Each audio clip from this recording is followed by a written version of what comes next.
Nesse domingo, dia 18/5, tivemos o início do passado do Kuma no anime do Bartolomeu Kuma, onde em 20 minutos de episódio já nos foi apresentado de forma bem pesada o tratamento dos Tenryubitos com os escravos. Não que a gente não tenha visto em outro momento, só que aqui a gente tá vendo o início. Só que aqui a gente tá vendo escravos recém-chegados. E também é nos mostrado o começo da tragédia na vida desse personagem, que até boa parte da história era apenas um Shikibukai misterioso e nada mais. Você poderia até gostar dele, gostar do visual, do poder dele, mas não tinha um sentimento mais profundo. Fala galera, bem-vindo ao canal do Pug Safadão. No vídeo de hoje eu vou falar sobre o episódio 1129 de One Piece e como o Oda é simplesmente um gênio quando se trata de fazer uma boa história de drama. Começamos o episódio de onde parou o episódio anterior, o 1128, com a Bonnie com muita raiva acertando um golpe de espada no Gorosei Saturne. E após algumas falas dele, a gente vê o bando sendo totalmente encurralado pela marinha e até esse momento sem alternativas de fuga. E assim pulamos para o passado, mostrando o Kuma bebê e seus pais vivendo num certo lugar de forma escondida devido à sua raça, a raça bucaneiro, que são pessoas grandes e fortes. Porém, como tudo não é flores, após um avanço no tempo, com o Kuma tendo apenas 4 anos de idade, ele e seus pais são presos e levados como escravos para Marijós. E apesar dos pais terem ideia do que iriam passar nesse lugar, eles mostram positividade ao filho Kuma. E ambos são separados, a família é separada. Após algum tempo, ao se encontrarem, notamos que a mãe do Kuma não está por lá. E o pai senta do seu lado e fala de forma nua e crua que a sua mulher morreu. Afinal, ele precisa mostrar a verdade ao Kuma mesmo sendo cruel. E aqui já temos um momento que nos leva a chorar, ou pelo menos ficar muito triste, muito abalado, mostrando o Kuma criança chorando com aquelas caras e bocas, com aquele traço distorcido que só o Oda sabe fazer para gerar mais impacto e mais emoção. E também devido a essa sua nova realidade absurda.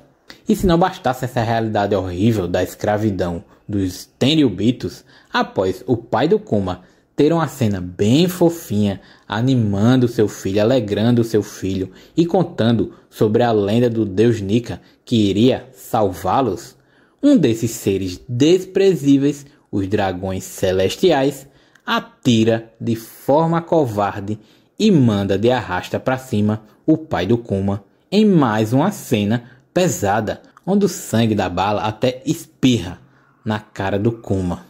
E seu pai cai ali, na sua frente. Aqui nesse passado do Kuma, a gente só tem mais uma vez uma confirmação de que o Oda ele é um mestre no gênero drama. E sem dúvidas nos faz odiar ainda mais esses Tenryubitos que vivem como se fossem deuses e todo o restante para eles é tratado pior do que lixo. Olha só o que o Oda está gerando pra gente. Empatia pelo Kuma, que a gente até antes disso não possuía, e ainda reforçando a raiva que a gente sente por esses personagens que se acham os tais. Se você está gostando desse vídeo, não se esqueça de deixar o seu like e também sua inscrição para dar aquela força. O Kuma, ainda criança, passa por toda essa crueldade. Esse momento na vida dele, com certeza, facilmente faria parte de um personagem ali, de um arco de um personagem se tornando vilão, e ele apenas deseja a sua morte. Para ele, viver ali é pior que ir para 7 palmos do chão. E ao tentar fugir daquela realidade, ele se solta de uma gaiola com sua força, mesmo criança, mostrando ali a diferença dele para um humano comum. Vemos outros escravos indo ali atrás dele, e não é por serem maus que eles fazem isso, mas sim porque todos iriam sofrer pela rebeldia de um. no caso, a tentativa de fuga do Kuma. Mas, pelo menos, até o fim desse episódio, temos uma parte de tranquilidade, a gente pode dar aquela respirada porque estava muito tenso.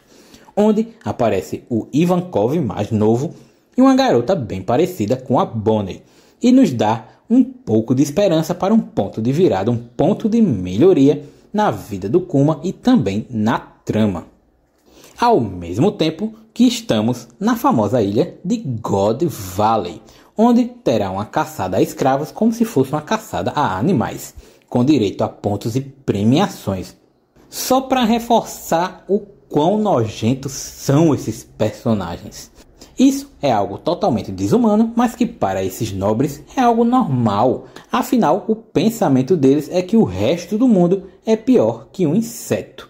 Outra coisa que eu tenho para dizer é sobre a cor do cabelo do pai do Shanks e Shamrock, o Garland, que tem a cabeleira loira. Eu tinha certeza que ele seria ruivo, como os seus filhos.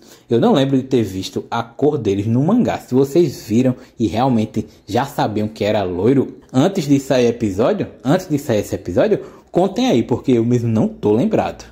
E se você ficou bem triste com esse episódio, se prepare que ainda as coisas vão ficar ruins, porque o passado do Kuma, ele é muito triste até o fim. Com pequenas pinceladas de felicidade, porque o Oda sabe como fazer o drama, né? Ele vai, desarma a gente depois que a gente passa por aquele momento de sofrimento devido à cena. O Oda deixa a gente mais tranquilo, mostra os personagens rindo, sorridentes, felizes, e mais uma vez ele chega com mais cenas chocantes. O passado do Kuma com certeza é o passado mais triste que já foi mostrado em toda a obra. E eu tenho quase certeza que ninguém esperava que fosse sofrer e sentir tanto com um personagem que nem sequer fazia parte da trama principal. Era apenas um personagem misterioso que salvou ali todo o bando dos Mugiwara, o bando do Luffy, na ilha de Sabaody. Mas era apenas isso, ele só servia para isso. Mas não, o Oda quis aprofundar, transformou esse personagem num personagem extremamente importante, trouxe a raça bucaneiro atrelada a esse personagem. Depois, mais pra frente, ainda vai mostrar o Kuma encontrando o Luffy jovem e com a Akuma no Mi, né, a Gomu Gomu no Mi, que o Kuma já sabia que era a Akuma no Mi do Deus Nika. Ou seja, de um Shikibukai misterioso com a Bíblia na mão, ele passa a ser um personagem que é icônico. O Oda tem uma escrita muito boa quando se trata de amarrar a história e também de drama. Lembre-se que esse autor já fez a gente chorar por um barco. Galera, vocês já assistiram esse episódio 1129 do anime de One Piece? O que acharam? Estão prontos para os próximos momentos desse passado do pequeno Kuma? Contem aí nos comentários. Fui! Deixa o like aí, maluco. Deixa o like, meu irmão. Deixa o like, tá louco? Deixa o like, meu irmão. Deixa o like, se inscreve aí, deixa o like.